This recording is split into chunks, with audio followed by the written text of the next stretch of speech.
পাহাড়ি ঢল ও ভারী বর্ষণে রাজশাহীতে পদ্মা আর লালমনিরহাটে তিস্তা নদীর পানি বাড়ছে। রাজশাহীতে টানা বর্ষণ ও উজানের ঢলে পদ্মার পানি হঠাৎ বেড়ে নিম্নাঞ্চল প্লাবিত হয়েছে, এতে ডুবে গেছে চর এলাকা। অন্যদিকে উজানের পাহাড়ি ঢল ও ভারী বৃষ্টিতে তিস্তার পানি ডালিয়া পয়েন্টে বিপদসীমার ৫ সেন্টিমিটার ওপর দিয়ে প্রবাহিত হচ্ছে, এতে নিম্নাঞ্চল তলিয়ে গেছে এবং সন্ধ্যায় পানি আরও বাড়তে পারে বলে আশঙ্কা করা হচ্ছে। পরিস্থিতি নিয়ন্ত্রণে তিস্তা ব্যারাজের ৪৪টি স্লুইস গেট খুলে দেওয়া হয়েছে। এদিকে চাঁপাইনবাবগঞ্জে বন্যা পরিস্থিতির অবনতি হয়েছে। বন্যার্তদের সেবায় গঠন করা হয়েছে মেডিকেল টিম। লালমনিরহাটে বেড়েছে তিস্তা নদীর পানি। বিস্তারিত জানাতে সরাসরি যুক্ত হচ্ছেন সহকর্মী জামাল বাদশাহ।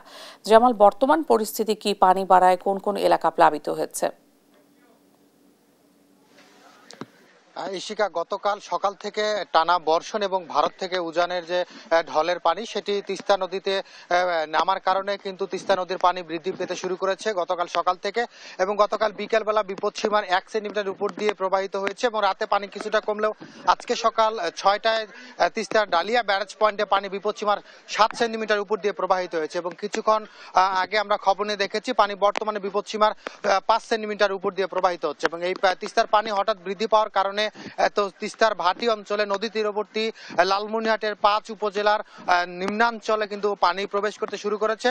বিশেষ করে জেলার সদর উপজেলার রাজপুর, খুনিয়াগাছ, আদিতমারি উপজেলার মহিষকোতা, হাতীবান্ধা উপজেলার গড্ডিমারি এবং দাউয়াবাড়ি নদী তীরবর্তী যে নিম্নাঞ্চলগুলো রয়েছে এবং চরাঞ্চলগুলো রয়েছে সেই নিম্নাঞ্চল এবং চরাঞ্চলে পানি প্রবেশ করে ভোগান্তির সৃষ্টি করেছে এবং এই আমন থেকে শুরু করে মৌসুমী যে ফসলগুলো রয়েছে কৃষকের, সেগুলো কিন্তু তলিয়ে যেতে শুরু করেছে। এর আগে এই অঞ্চলের মানুষ কিন্তু ৩ দফা এই তিস্তার পানিতে দুর্ভোগের শিকার হয়েছে এবং এরই মধ্যে কিন্তু একরের পর একর এই আমনের ক্ষেত নষ্ট হয়ে গিয়েছে এবং অনেক মৎস্য চাষির কিন্তু তার মাছের ঘের ভেসে গিয়েছে। আজকে সকালবেলা লালমনিরহাটের জেলা প্রশাসক HM রকিব হায়দার বিভিন্ন এলাকা পরিদর্শন করেছেন।